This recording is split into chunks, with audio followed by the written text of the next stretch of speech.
Say, for example, I wanted to extract the outermost boundary of my corridor, which would be the extents to which my daylights for my assembly reach along the length of the corridor. And I wanted that to be my outer boundary for my surface. So let's go ahead and generate a surface really quickly. Corridor surfaces.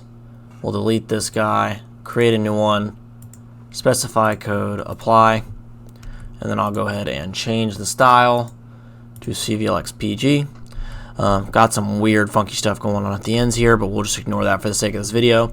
Say, for example, I wanted my outer boundary, or wanted to add a boundary to my surface, and I wanted it to be the extents of the daylight. I can extract polylines from my corridor by selecting the corridor. We'll give it a second to load here.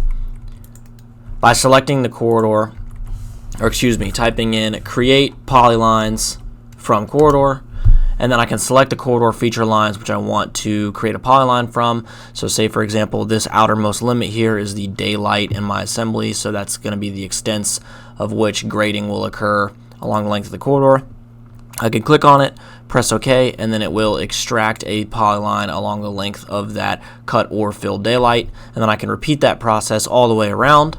They will extract as 3D polylines, so in order to combine them all to make one closed boundary, I'll have to select the 3D polylines, go to the Modify drop-down, and then hit Convert 3D to 2D polylines.